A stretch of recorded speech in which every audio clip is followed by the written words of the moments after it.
Okay, great. So here we are. This is the Q&A for the How to Teach Online Classes workshop. And so before we get started with whatever questions you guys have, let's just do a quick little meditation to kind of get ourselves present, call in our guides. And, I try not to make this too spiritual because it's a secular class. However, I do think that aligning with whatever wisdom keepers in whatever place you live in is just a good idea. Can't really go wrong. So, all right, let's just get nice and comfy. Breathe, get centered in your body. Let your breath become chill and smooth and deep. Let your nervous system come back to homeostasis, because the mind works better when the emotions are level, when the hormones are level, when we can focus. So this is going to be a quick call. It's only an hour. So let's just set the intention that whatever we need to talk about, we will. That whatever other people who are later needing to watch this, whatever questions they have somehow get addressed in this conversation. And let's set the intention that whatever work that we do not only enriches us, not only enriches whatever our students or clients need and whoever they are, but also enriches the world in general. Because every time we have new levels of understanding and awareness come to us, they also increase the understanding and awareness of the collective and of the place where all human consciousness is swimming around the planet. Just asking that whatever guiding forces guide us and are most harmonically aligned with the best potential future for everyone, that they come and be present here and help guide us. And asking that we be sharp, asking that we be clear, asking that we be lucid, and that we connect perfectly. And at the end of the call, we can all go back to whatever our individual lives are, but that we come away with exactly what we need for the best potential path forward. Breathing in to cement it. And out to release it. Okay, great. Thank you guys for coming. It's so fun. I love the internet. I mean, we didn't have this 20, 30 years ago. It was not possible to do this. So it's very cool to be here. So let's just dive right in. What kind of questions do you guys have? I mean, we can get as detailed or as broad as you want. We can talk exactly about specifically what you're doing. We don't have to. So I'm just opening the floor. I have no agenda for this meeting other than answering whatever you want to know and fleshing out anything that needs to be fleshed out for you to have a greater understanding so that you can take this forward and do what needs to be done with your work. I'll go first if no one else. She wants to go. Go ahead. Okay, we'll do Bridget and then Alicia. Then. Yeah, you guys are great. And also, just so you guys know, if ever I'm waxing philosophical on anything, and you can always interrupt me and ask a question, because sometimes, especially since I've been doing this for so long, I don't necessarily know where the holes might be. So, okay, so Bridget, what was your question? And then we'll get to Alicia. I don't know if mine's more of a question or I need your advice, I think, rather. Sure, let's do it. The first project that I'm doing is not an actual e-course, but I'm thinking that this can pertain. Fantastic. So it was guided. I think I messaged you about that, so you know. And it's called the meditation experience, and I actually saw those words in huge letters in my brain as they were bringing it in over and over. Meditation is supposed to be fun, right? It's all the serious stuff and all the good stuff, but for me, it's all about journeying, communicating with guides and angels and spirit family and star family. And so this is all, I don't know, I got the shakes just now, sorry. Ooh, that's great. Let me ground. That's great, yeah. Just breathe in. Okay, there we go. So essentially what I have is, they gave me kind of a webinar type thing, but they didn't call it a webinar. And then an actual program, I guess you could say, but it's only going to be about an hour and a half long. And it'll be a reoccurring experience where people can come and do it. I think I've priced it around $25, so it's not completely ridiculous, and it's something that they can actually gain a lot of information from. All of my meditations are guided. I've been doing group meditations for a bit now, and so they kind of come in and guide me, a lot like channeling, right? So, and they kind of gear it toward what everybody needs. And so there's this amazing healing that happens. There's, you know, visiting planets that they have a lot of the energy of. We go to Sirius a lot. There's a lot of water. There's a lot of water in our group right now. Nice. So it's, you know, you can see the upgrades that happen during those places. Absolutely. Times in those places. Sorry, I have a little bit of stage fright right now. Sorry. That's what you're doing. Great. No, this is great. Yeah. So I'm like shaking. I'm like, ground. Let me just ask maybe there's just a lot of energy pouring through, you know? There probably is, because I'm really excited about this. But yeah, I do have stage fright too. So anyway, there's the multidimensionality, the healing that happens, lasting transformation, and we talk about it afterwards. So I help them unpack. I do spiritual life coaching, one-on-one sessions. And to me, it's a lot like dreamland when you're meditating. Yep. There are so many things that are shown to you about your situation that you're in now and what your potential is and all of these things. And if you're not really adjusted to that, at least my experience, when you're not really adjusted to that, it helps to have someone that can see the layers, right?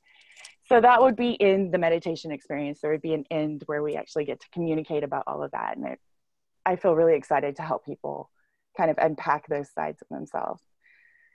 And I'm not sure, would Zoom work for that? The whole long story. Totes. It definitely would. It's great. And I did get some ideas as you were talking. Oh, good. So let me get my notes. Right. So first off, so what you're talking about is a live thing, right? So like you specifically speak to people, and it's each one is unique because you're going deep with them. Is this a group of people? So they've showed me two ways. They showed me, one of the ways is I can record the meditation and run it for a week, and that they will actually tune into the energy of the people that are going to be coming. So I can do it that way and then have the live chat after, or I could do a different meditation each time, which both of them make me excited. So I don't know which one. The first one I already know, we're doing guides, angels, and higher self. So beautiful. Yeah, I think you can definitely do both. I think that one can be more introductory. So for instance, like the step one, like all you have to do is do it once, like super, super introductory. I mean, we have people walking around in this world who don't even know how to connect with their emotions. Right. Much less their higher selves, their past life, their alternate life, their timelines, all these their imagination, things, right? How to relax. Right. That would be in the webinar. The webinar is all about building imagination and relaxation. Perfect. So you can have one thing that's like this video that goes out, and then it runs, and then you guys can have a live thing to get it unique to them at the end. And then what's coming to me, and of course you can take this or leave this, customize it to what's best, is that you can then that's level one, you know, and that's great for $25, because I don't know if you have gotten a chance to watch the original workshop, but pricing things too low can be a problem. The vampires, you know? I gotcha. Yeah. So, but if it's something that doesn't take you a lot of work, so it's like an email you send out and then one chat, then that's usually okay. It's not like you have to like keep communicating with people who are just trying to drink you. You know what I mean? Right. But then, so if someone likes that, because that might be all they need, you know, for instance, in my work, it's usually really important to me that someone can get what they need from one time, that they don't have to keep coming back. Now, if they want to keep coming back, that's great. But I'm not going to withhold, because I want to be able to give a package of what you need and what I'm saying I'm giving. So you can do that the first time. And then with the more customized ones, you know, you could grow a whole encyclopedia of work by this. You know, there are a million different ways you can go. And then, you know, some people might be attracted to this, and they might be attracted to past lives, but not angels. They might be attracted to angels, but not timelines, you know, or timelines, but not manifestation or whatever. So then they can pick and choose. And as you continue to expand your body of work, you can keep sending out like an email or something to people who've already bought stuff from you and saying, okay, there's a new one up. If you want it, this is how you find it. And if you don't, that's fine, you know? And so you don't have to choose. You can do, I would say though, in the beginning, especially if you're new to this, start with the easiest, most simple, least time consuming thing, and do that first, because you can always build on it. But if you start with something that's more complex, a lot of times we'll like block ourselves off and never quite feel ready to do it, that kind of thing. So I would say start with the simplest one, and you can always grow. Yeah. I'm so excited. I'm excited. You're excited. I'm excited about all these people you're going to help. I mean, a lot of people need that right now, and there's not enough time to deal with each one of them one-on-one necessarily. So. No, and I think a lot of people have a lot of misconceptions around what meditation is and how it works. And everybody thinks something is wrong. Like, my mind is wandering and I can't. Well, that's because you haven't trained it not to do that, right? Right. And it's not as hard as everyone thinks. It can take 1, maybe 2, maybe 3 meditations if you actually just allow. That's all, right? Yeah. Open them rivers. Open those rivers and let it flow. Great. So did that answer your question pretty good? I think yes, right. Absolutely. So cool. If anything else comes up, just let me know.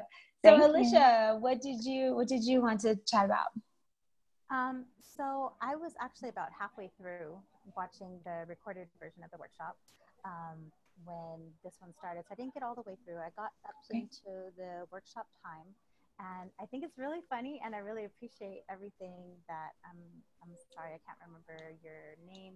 Not Scott Norwood. Bridget. Oh, I'm sorry. Because funny enough, out of the paragraph of subjects that I'd like to teach courses on, I circled meditation, but meditation for beginners. And it was calming the mind, which my first intro into it was going to be that it's not always a matter of quieting the mind. It's about understanding and accepting the thoughts that are coming through, letting them come in and letting them go, accepting them, letting it flow, using the body and the breath to feel that, and letting the mind start focusing on that feeling. So from a very beginner perspective is what I wanted to start my first course, because I've never done an online course before, but I'm really excited about the perspective of doing this. My main question though is on pricing. You were talking to Bridget about, basing it on your time, energy investment, and, how long are you going to have to be interacting with them afterwards, things like that. And in the video, I think you were talking about too, whether it's going to be a live video and then you have the uploaded video, which I think yours they're cheaper than the live video. So just something like this, just I guess your input would be. Sure.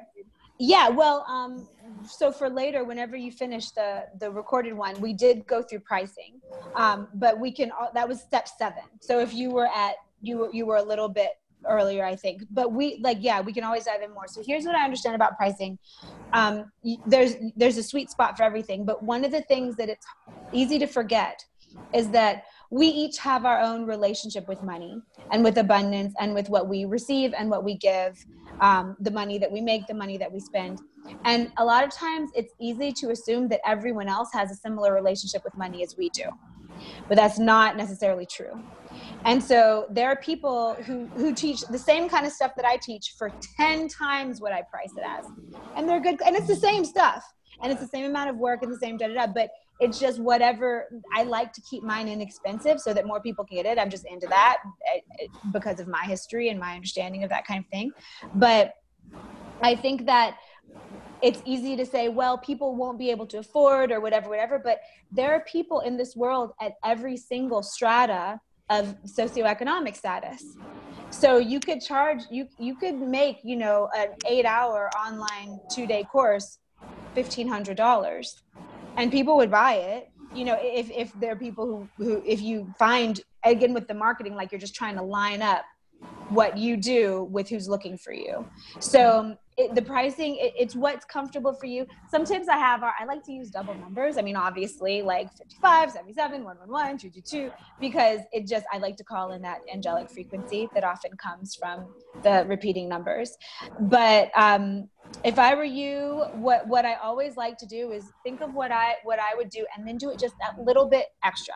Just price it a little higher than you would, because when you price it to a spot that people have to think about it before buying it, they have to say, okay, not something that I just go buy on a whim, especially if it's something that they're supposed to be participating in. It's not just something that they're receiving. It's also something that they're giving to, participating in. Actually, let me pause for a second. We have some background noise. Let's see. Are you guys using headphones? Let me see. Um, My AC just there it turned was. on. Does that Oh matter? no, Alicia, Alicia, I think it was yours. You muted it. Whatever. Yeah, Okay. I muted. Okay. That's okay. Yeah. So, I think, can you guys still hear me? Okay. It's not, doesn't really bother me that much. So, okay. So what you can think about is, you can look at what other people do at a similar thing. You can see what other people price similar courses as. You can look and see what other courses, and ones that you respect, ones that you're into, or if it's not the same thing that you do, a similar feel is what you want, and kind of just take a little survey, spend a half hour researching on the internet and see, so you can see what the similar price is. But it's important to keep in mind that if you price stuff too low, then people don't bring their best necessarily. That's just, I mean, no judgy on why that is. That's just what I found.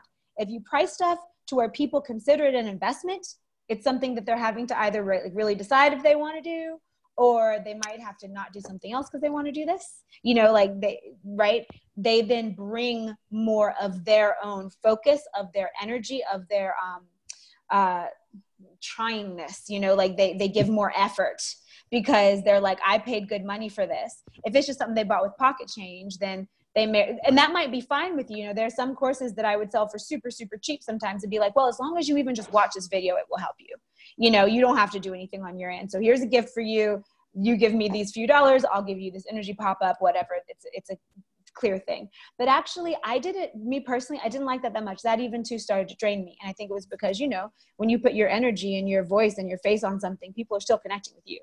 And if it depends on how they value your work and what they see in your work. So you want to make sure that you're pricing it well enough so that people take it seriously. There's a sweet spot in there between taking it seriously, but then if you overprice it, then no one will buy it. But what I've also found is if I underprice things, no one buys them. Sometimes I've sent whole things and I've sat down and done it for a while and worked on it and been like, okay, I'm gonna make this super affordable, and no one buys it. And this can be even when people have asked me, guys, what do you want to learn from me? What should I teach you? Oh, we want A and B and C. Okay, here's a class on A, B, and C, and I made it super affordable. Crickets. So, and each of us is different, and each of our work is different, and each of our reach in the world is different. So you got to experiment. Even to this day, sometimes I'll do something, it'll work great, and then I'll try it again, and crickets. So the world does help us, like, especially if you're aligned with the universe and you're doing things like meditating and checking in and following the signs. The world helps you by saying, okay, this is working, this isn't. You either have to step it up, maybe you have to step up your own value of what you value yourself at. Mm-hmm. You know, do you think you're worth someone paying $500 for whatever, you know, or whatever? And so it's an interesting thing to play with, but you can always make another one and do it again. You can always use the same stuff and repackage it and do it again. Big businesses do that all the time. It's okay to do.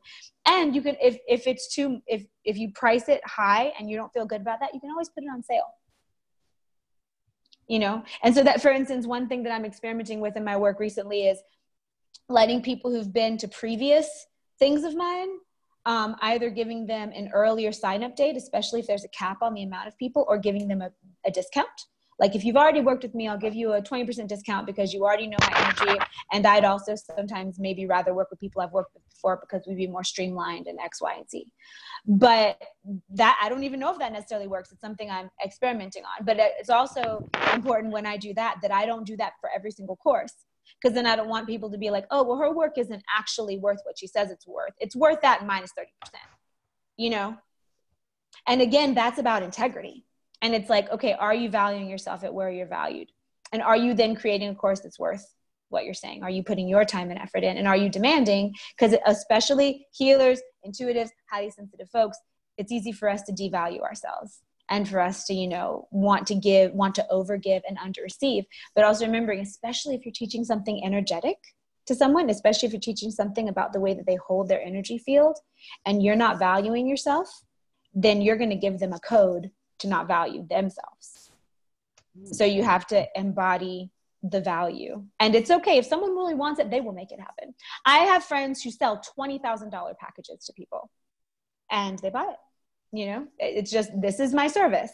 If you don't think it's worth it, don't buy it. Go find someone else's who does a similar thing for cheaper. Everything exists under the sun.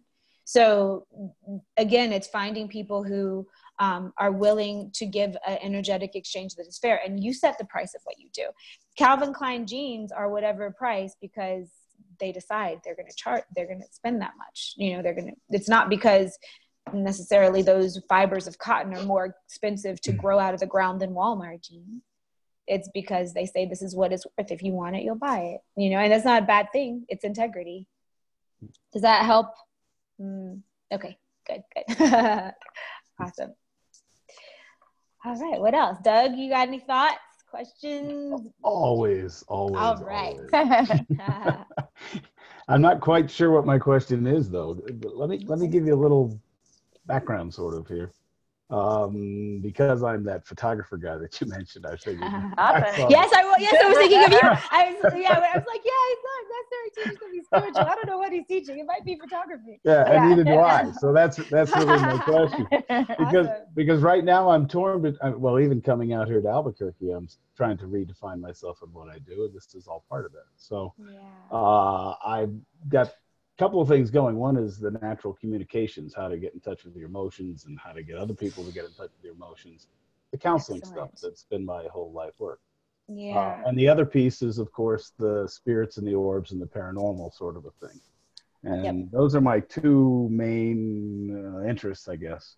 And I'm not sure which one, if not both, to go for or go with. And then eventually I would like them to connect to the kind of things that you other guys are talking about, the spiritual and the readings and the whole thing. So, so that's my very vague question.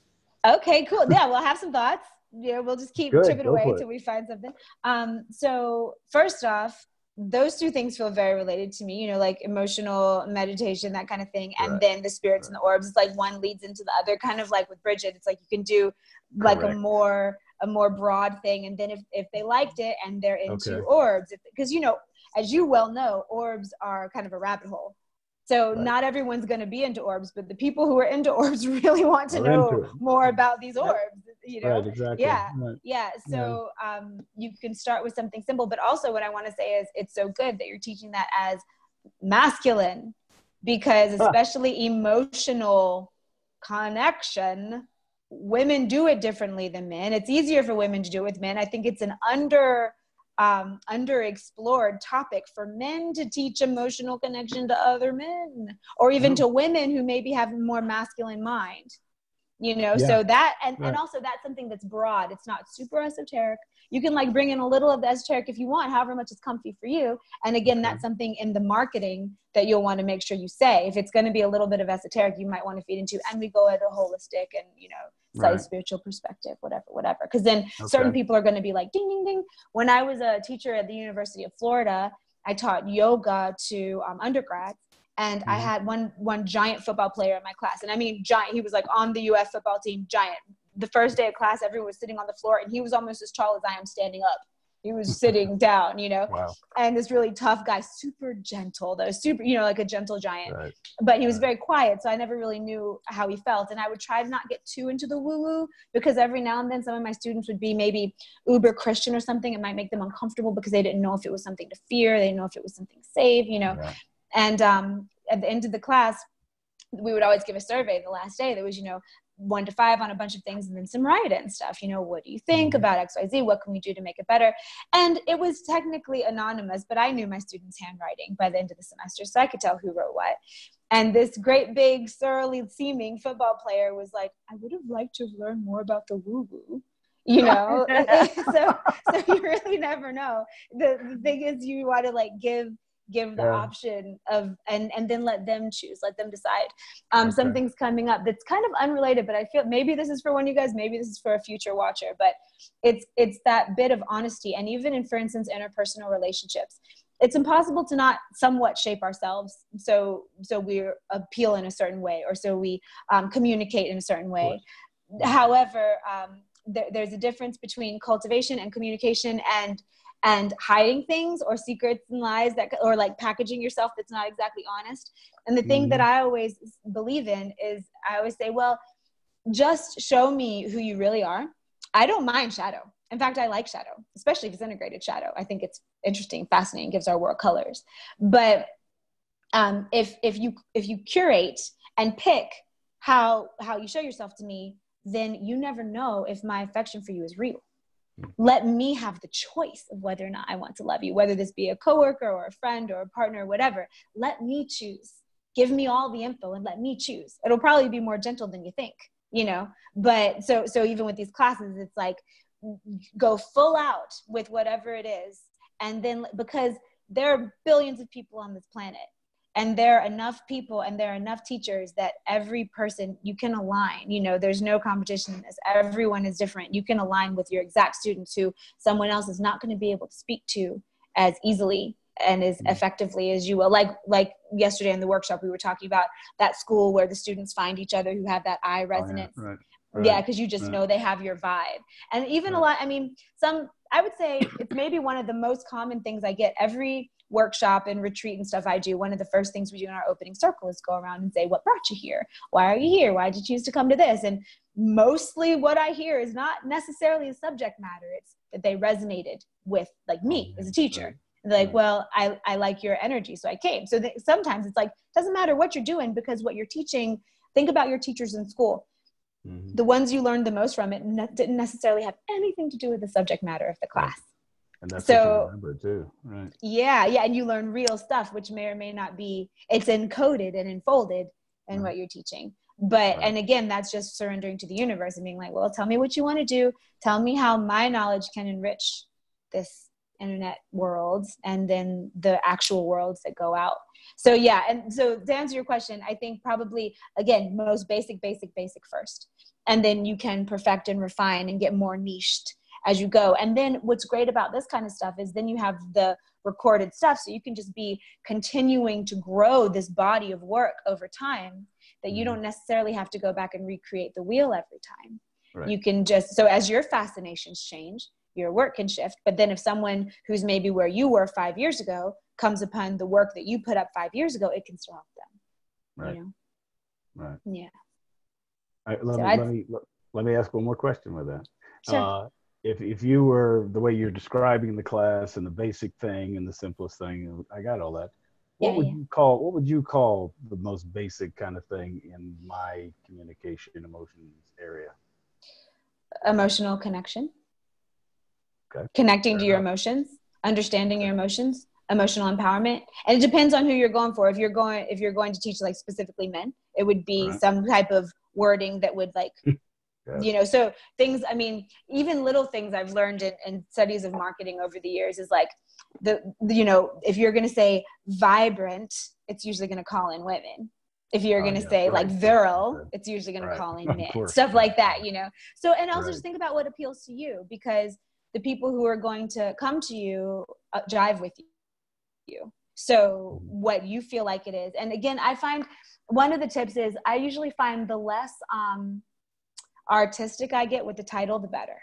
It's better to just be as plain as you can. You can still be a little artistic. Like an example of this is my Art of the Mystic class, where I could have been like meditation and chakra alignment, you know, but really what it was the art of the mystic. And it is an art. So the way it was packaged in the class was kind of like bring you in an area of life. So that's a little bit of an abstract name, but it did still say what it was. You know, you want to be clear. So when someone sees the title of it, they know what it is.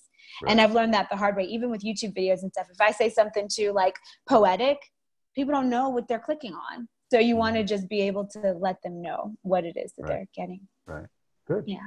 Okay. Yeah.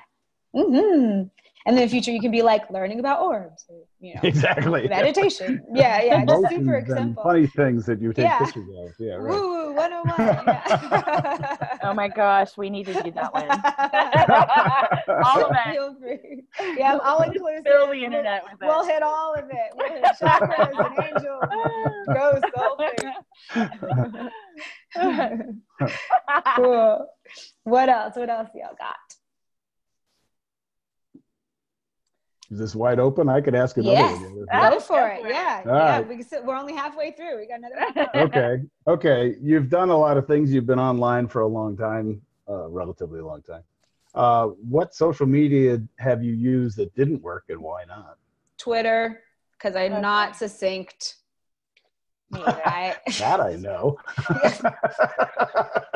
The struggle is real. Yeah, I just couldn't. And Facebook. Thank God for Instagram. Amen. Even Facebook, you know, the thing about Facebook is, you know, and I know other friends who sell things online, and they're like, you know, you don't really make sales on Facebook. Like, you can connect on Facebook and share stuff on Facebook. You don't really buy that much stuff on Facebook. So, I mean, it's good to like be connected. Facebook is more of like a community thing, but I also feel like these days Facebook has become kind of an emotional dumping station. Oh my gosh, totally. So yeah, and again, if we're talking greater alignment, then you need to keep in mind that you don't want any aspect of your work to drain you. So if making a post drains you, then you should find another platform. But I find Instagram works the best for me. But yeah, Facebook, I minimize usually I only go on Facebook to post. And maybe I'll check in on a couple friends and see what's going on. But then I get off as fast as I can, because it's just, for some reason, for me, it can be rough. Instagram works. Yeah. Twitter doesn't work. YouTube does, but you can't read the comments very often, because people are sometimes really mean, because people are just sitting in their room in the middle of the night feeling grumpy and like one thing I learned. Yeah. I did my sabbatical last year and stepped completely away from the internet for 2 months, and didn't log on to Facebook, didn't log on to Instagram, didn't log on to YouTube. I think I might have checked my email twice or something, you know, didn't do anything online. And what I discovered, since my work has been primarily online for the past 8 years or something, and so I've been immersed, but I realized people are way nicer in real life. People would never say the things to your face they'll say to you on YouTube and on Facebook. Yeah, I mean, and so it's just important to find where your sensitivities are and where they're not, and what helps you, because, you know, again, it's with that integrity thing. If you're giving something out in the world, but it's like hurting you to do it, then what you're giving is not a clean code, which shifts over time. A lot of times things will work for a while and they're like, I cannot film that anymore, and go to something else, you know? Yeah. Okay. I also feel like Instagram is full of so many light workers across the globe, and it's so easy to connect and meet all these amazing, beautiful people. I think because it's so right-brained. Yeah. It's just it's like pictures. Then you can choose to read the captions or not. But I feel like a lot of, especially, you know, because energy work is very right-brained. And meditation stuff is right-brained. So it's nice to get something that's image-based. Yeah.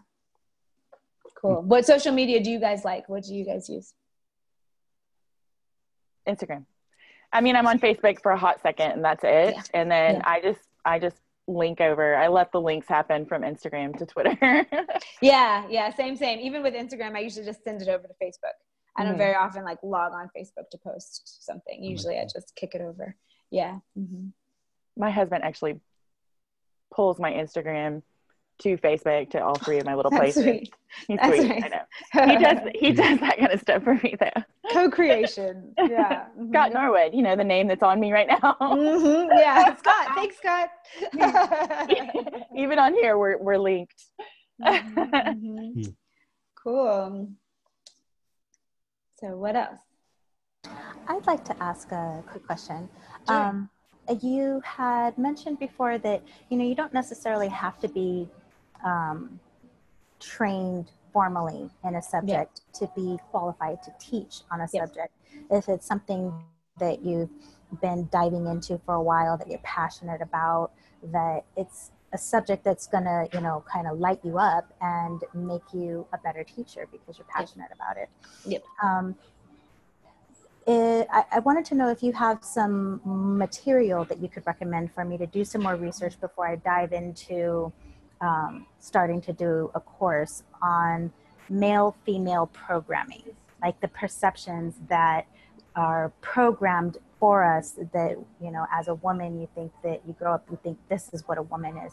Men think this is what a man is. And it kind of ties into what, like the emotional connection and things like that, where, like, you know, women are thought to be so emotional and men are supposed to be strong, and, you know, but like the boys that are, you know, so, have such a huge heart, they're softer, they're more emotional, and then they feel bad, like they're never going to be a man. And that's not true.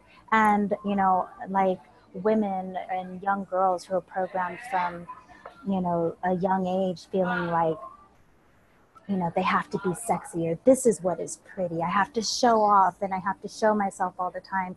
Not that there's anything wrong with, like, you know, showing your body, but it's with what kind of energy you put it out there. So it's something I'm definitely passionate about, and I want to be able to reach out and like touch these people that just need to hear that message. But I feel like I want more information on it. I want to do a little bit more research and make sure that I have some good sources to reference, that I'm not, I could talk about it all day just from my heart.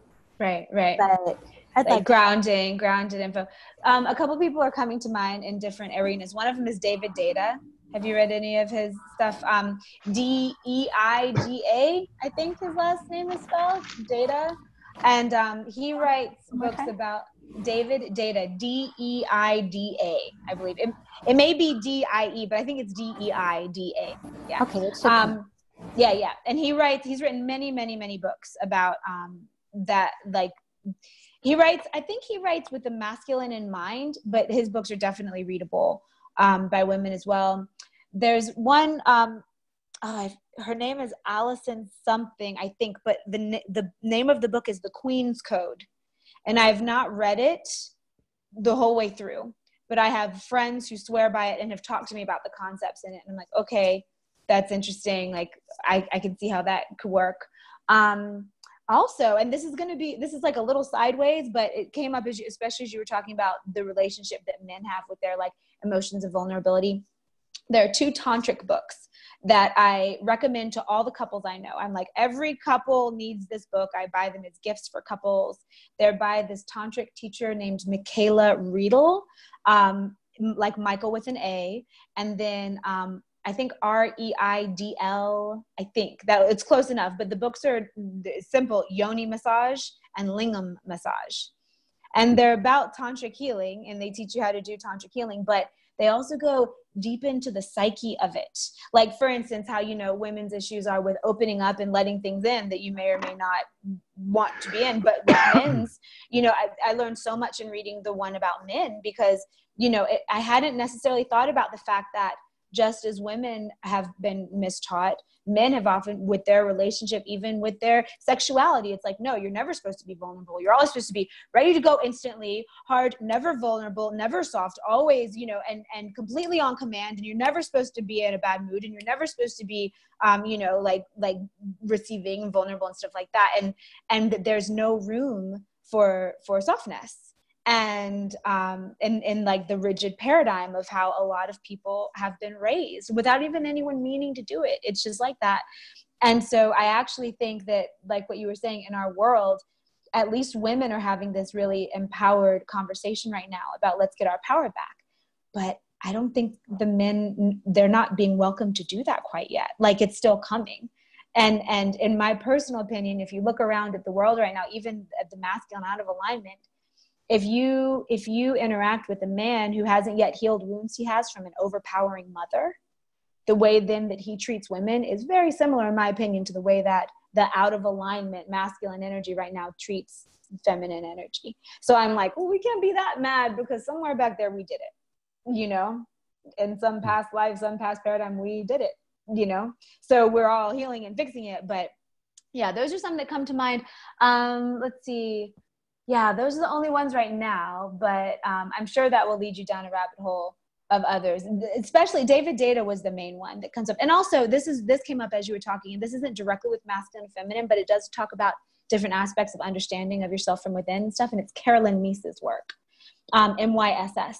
There's a really good one I find myself recommending a lot, which is with one of them is more medical, but the one that I'm thinking is more emotional and psychological, which is Sacred Contracts.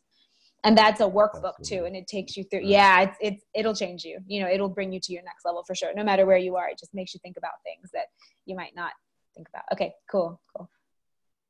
Yeah. So then the last thing about that, I was also really happy to hear that Doug wanted to talk about emotional connection from the male perspective, because I agree that that's something that we don't see. We see like women talking about this kind of stuff all the time. So do you think that being a woman, that it's less effective for me to touch that subject, or do you think that it's still is in balance? I think it's fine. I think that the people who need to work with you will be drawn to you. Okay. Yeah, because I usually I have, you know, the amount of men, it's usually 10 to 20% in my work is men. 1 or 2 out of 10 will be men. So it's not like they never show up, but it's majority women. But that's why it's like every Secret Sedona tour that I do, I just did one a couple days ago, there's always like one token guy on the tour, which is great because it ends up being, there you are. You're representing I'm that guy.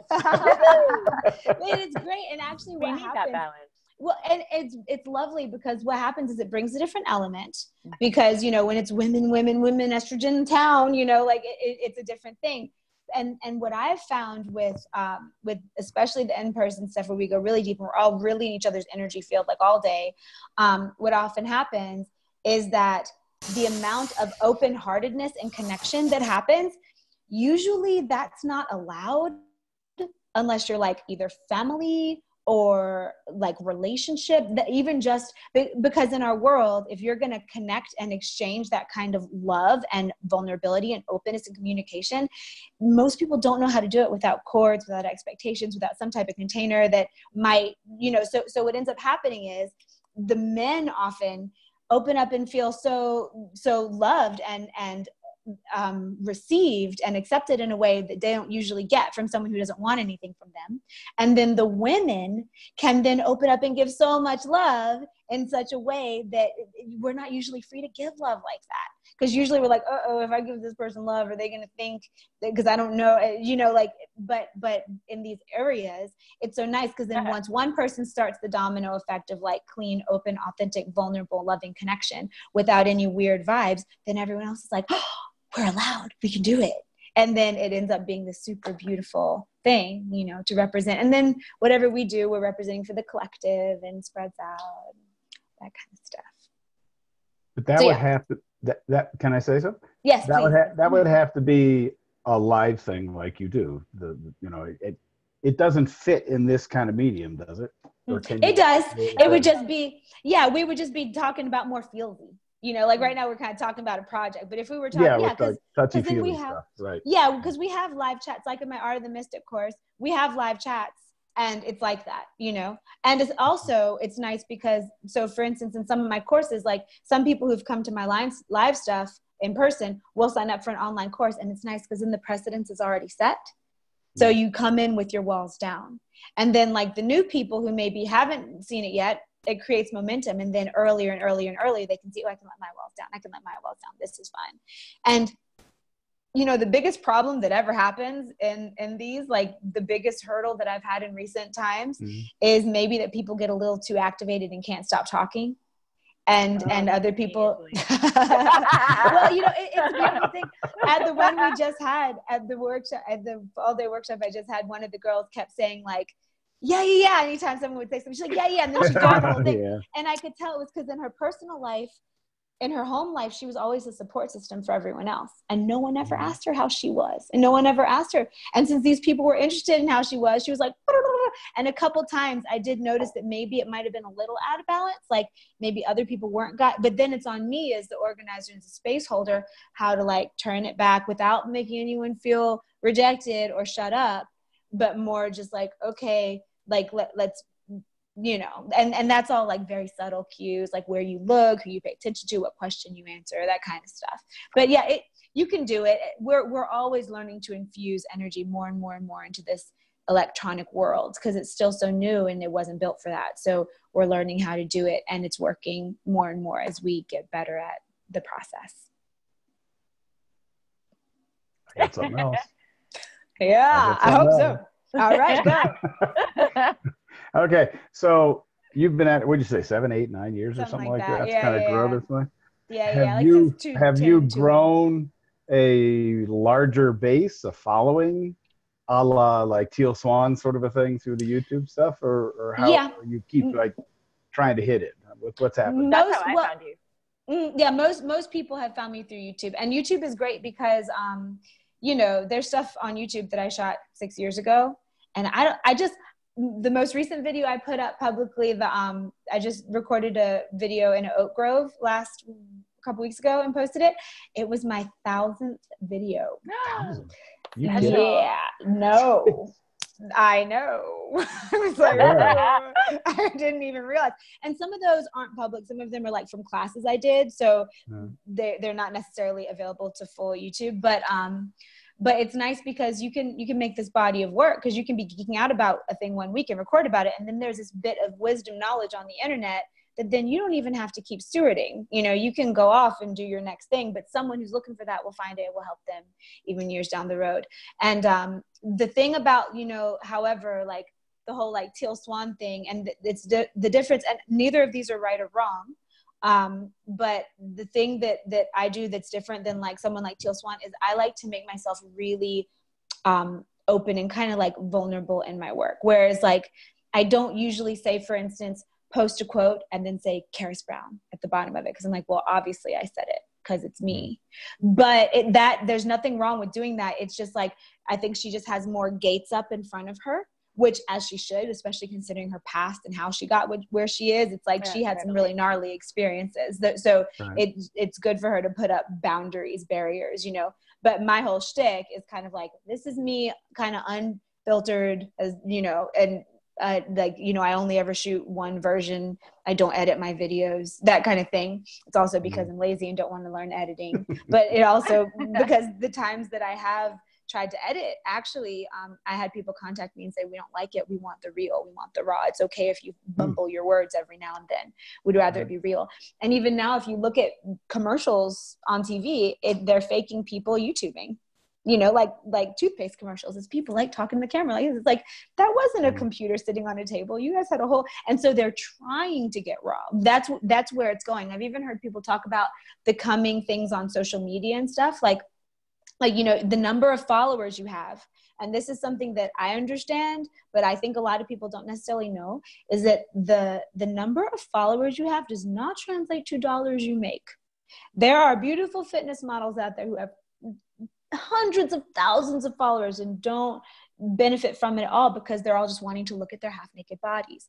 No, there's nothing wrong. I mean, you guys follow me on social media. You know that I post my body sometimes. There's nothing wrong with that. It's part of my spirituality. However, then are the people who watch me trying to come take something from that?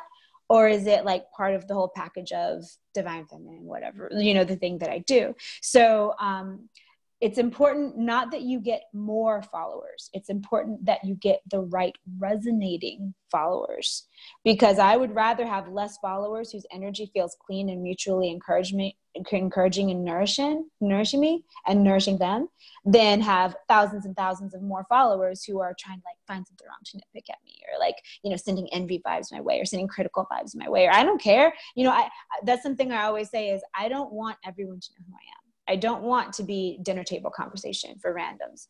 I want the people who know who I am to know who I am, and who are doing beautiful things in the world to know who I am.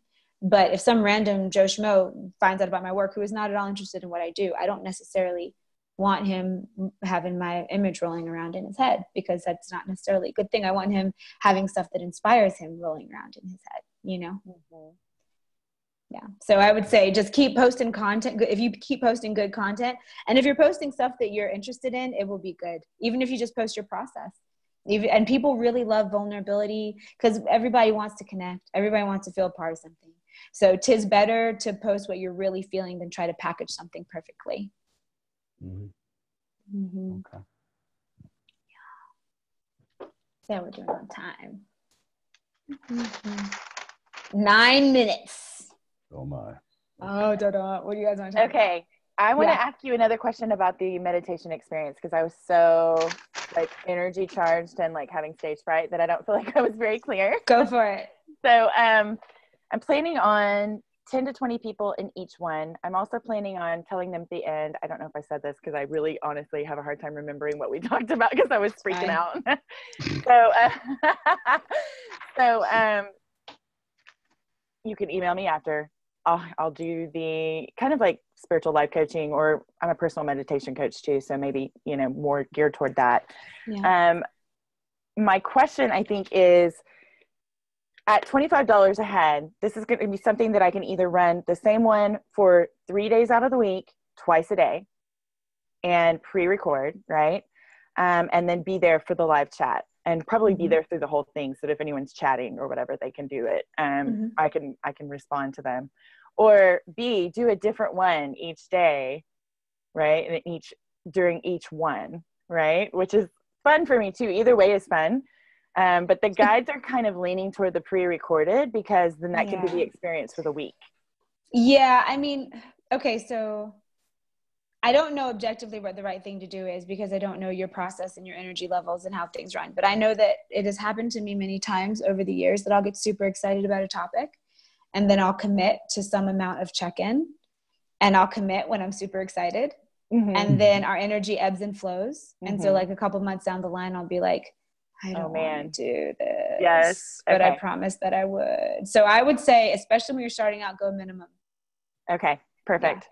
And do you think 25, I mean, if this is literally going to be like an hour to an hour and a half, it's not going to be a full spiritual life coaching session at the end. I'm thinking something that someone can just jump on, have fun, or have some transformation, and then move along. Try it. I mean, if that feels good to you, try it. And then as you go, I mean, if ever you want to change the prices, that's your prerogative, you know, like, especially since you're just starting out. So if you want to up it as you get more masterful, as you streamline it more, as you go more in depth, as you like hack and like optimize your flow, then yeah, you absolutely can. I've definitely shifted my prices over the years as I've gotten more masterful. And so people are paying for different stuff than they were before, you know? Perfect. Yeah. And I'm going to use the rest of this workshop for the other two e-courses that I'm sitting on. Okay. Because I've been looking for this. And finally, thank you, by the way. For that. Oh, thank you guys. Yeah, certainly. What else you got? What else do you guys want to know? Okay, I'm always here. How much attention do you pay to your quote-unquote competition? Zero. Any. Well, because this is my thought. Like, we're all so different and our vibes are different. There are a bunch of people saying the same thing that I'm saying in a different way. Right, that's what I'm saying. And there's so many people in this world that I really think that if someone wants something that I teach, they're not going to want it from someone else. And if it's a better fit for someone else to want, if they feel better with someone else for whatever reason, they should go with them, because I honestly believe that the people who resonate with me are the ones I should work with. And if someone resonates better with someone else, it would be against integrity for me to try to take them to work with me, because for dollars, those are going to be dirty dollars. But they have to, and they're not going to feel good. They have to find you. Yeah. You know. And also, I mean, because none of us are exactly the same. Like, you look at people, I mean, Teal Swan, she and I, we teach the same stuff, but we're like different sides. I swear, I feel like I really love Teal's work, but her packaging, like, I feel like we know each other on the upper realms, and I feel like we argue over the council table all the time. Like, no. I can see that. I'm like, you're supposed to lead with heart, and she's like, no, you're supposed to lead with mind. And I feel like we just and both of us are right. You know, it just depends on who you're talking to. Right. Yeah. And also what feels best to you. And so not everyone resonates with what I do, but if they don't resonate with what I do, I don't want to convince them to resonate with it. I want them to find who's best with them. And I want to attract the people who do resonate with me. And I think that works for me. So basically you're saying you do what feels right, basically. Yeah. All right. And competition only exists if you believe in it. If you put power into competition, then it exists. Yeah. If not, at least that's what I found. And you can co-create, you know, and because I feel like me and all the other folks doing what I'm doing, we're like crayons in the crayon box. That's how I like feel. We each have our own color. We're in the same crayon box, but you know, like there are so many people that love like Gigi Young's work, or love Christine Martin's work, or Teal Swan, or Amanda Flaker, or all these other people and we all do the same thing. And sometimes we like cross-pollinate and do classes together, or do chats together, and we all have these different pieces of the puzzle. So, and sometimes someone will watch me for a while and then like meet Amanda Flaker through my work, and then she resonates better and they'll just hop over there. And that's great, because the way that it is we're like, okay, great. The ones who want to work with us are the ones who will come work with us. Yeah. And that's the thing about marketing too, is you're not trying to convince someone to buy your stuff. You're just like, this is what it is. If you want it, here it is. And that I find that works. Yeah. Okay. Good to know. But you're in alignment with that, right? So you have to be in alignment with it. Mm-hmm, mm-hmm. Yeah, I mean, and it comes and goes, you know, especially when my universe is like, okay, take a different path. And I'm like, but I like this one. I've been doing this one for 2 years. Nope, it's not going to work. We're not going to let anyone sign up for your class. You're supposed to do something totally different. You know, but that's how we grow. So, all right. All right. Okay, we got time for one more question. I don't know. Ooh, wow. What? Yes, ooh, Alicia's got one. Great. I feel so like happy that we actually got all. Okay, Alicia, what you got?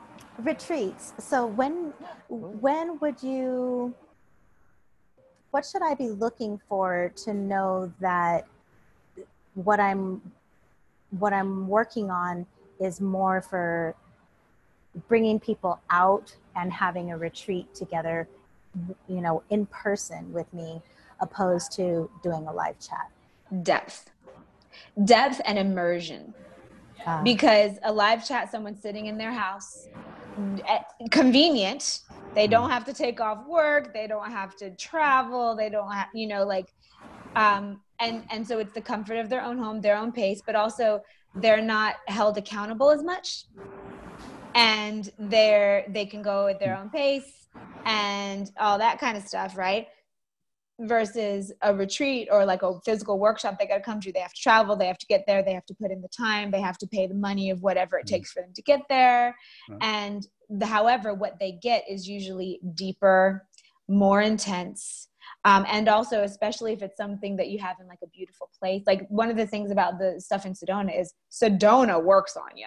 I mean, I just get here and like kind of hold the space and give you a couple tricks and lead a meditation or two, but really it's these vortices that are like stirring your Kundalini around, you know? So it's the place too.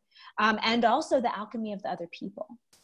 And so when you're doing, but I also find that for me, the downside of doing like a retreat or a workshop is that more things have to line up. It's easy for me to sit there with my notebook and my computer and make a class and record it on my iPad and post it and all the things. But there have been many times that I've tried to make a retreat and it just falls through. It's just not time. I mean, gosh, Shasta, I've been trying to get to Shasta again for the past like 4 years. And every time I try to do it, something falls through. I'm like, okay, I'm just going to wait until it lines up. Star Family? Shasta? Is that a Star Family thing? Always ends up being. Maybe I need to come to that one. A lot of people want to. It's just that it doesn't quite line up, you know, and like the house will not work or like whatever. I'm just gonna put a little note out. Send a little arrow out. Cool. Yeah, I've been trying to come to your Sedona retreat for like 2 years. Well, Sedona, I missed it. Well, you know, the thing that this last one reminded me of, because I am in a transitional period of my work, that thing just happened where I'm like, this stuff used to work, now it's not working, why not?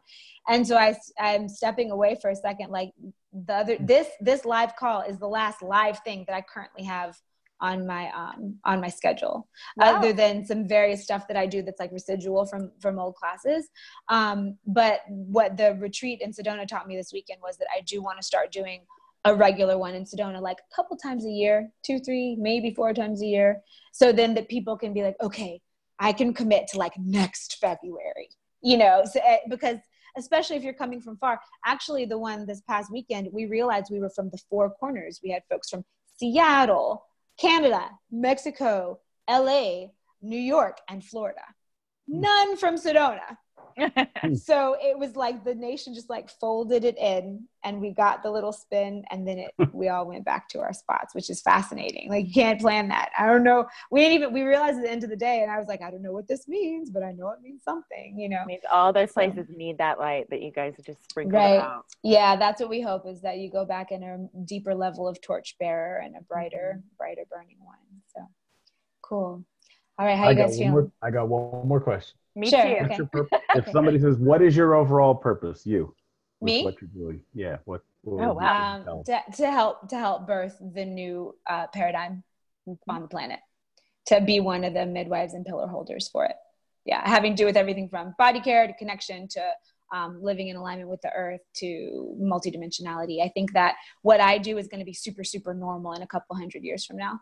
And so I'm just like, right. Well, you know, I'm just like shoveling out the rocks and like paving the little things so that they could, or like hacking with a machete to make the path. That's Yeah. that sounds like it. Yeah. Kind of what it feels like sometimes too. Amen. Where are these Wow, weeds okay. coming from? I know. Oh, they grew back overnight. Dang it. Damn it. Yeah. So, Alicia, what were you going to say? Sorry, it was about the retreat. So what do you think about, I'm assuming it would depend on the environment that you're in, what kind of a retreat it is, but about recording a retreat and then posting it as a residual. I think that's a great idea. It's been something that's been on my list for years now. It's just you have to get someone then to record it, and then because you want to be giving. It's a little harder when it's a bunch of people talking at one time, so you have to set it up right. But I think that's great. And honestly, I think at least the way that I've always done retreats is I just think of the most epic weekend. Like, how can we do the most epic stuff? What resources do we have? So on Shasta, the house we rented was a 10-minute walk from these baths that you could go and take a bath at the spring water in. And, so it's cultivating how can I make the most amazing weekend? And then systemize it. Okay, so how do I get someone to do the food, and what kind of entertainment do I bring in, and how do we do the transportation? So then the logistical part I find is usually the hardest, because those are the moving pieces that you got to line up and hope manifest well. But I find that, if you can just sit down, and it comes like a download, it comes usually it comes in a package, and then it's up to me to understand it and break it open, that kind of thing. Yeah. One quick question. Sure. Marketing, is Instagram and YouTube the only places you do that, or have you ever tried any other places? And I guess Facebook, I'll post on Facebook, but I haven't tried. Honestly, I probably should. If you, I mean, I'm still learning. So I think, and I'm small potatoes, I'm not really trying to go and take over the world. I kind of like being a little under the radar just because that's my vibe. So I think just do what, and I've never even bought a Facebook ad, but I know people who do, and it works great for them, Okay. So just whatever calls you, and you can always experiment. And if you don't like it, stop. And if you do, keep going. Yeah. Okay. Yeah. All right, great. And another thing in marketing is just a lot of times because people will circle before they commit a lot of times, especially if it's something new. So it's important to remind them a few times. That's actually something I struggle with. Sometimes well, I said it once. Should I keep harping? I don't want to do it too much, Right. But a lot of times people are like, oh, I wanted to sign up for that and forgot, So that's good. And that's also why it's good to send notes out to people who've done previous stuff with you and be like, if you liked it, I'm doing this new thing that you might like. But also, again, reminding to always provide good content too. So It's not like it's just an ad. They're getting something from whatever it is. You're never just taking from them, So, of course. Yeah. Thank you, Okay. Karen. Thank you, guys. Okay, let's do our little closing. Okay. So we're getting comfy. We're breathing deeply.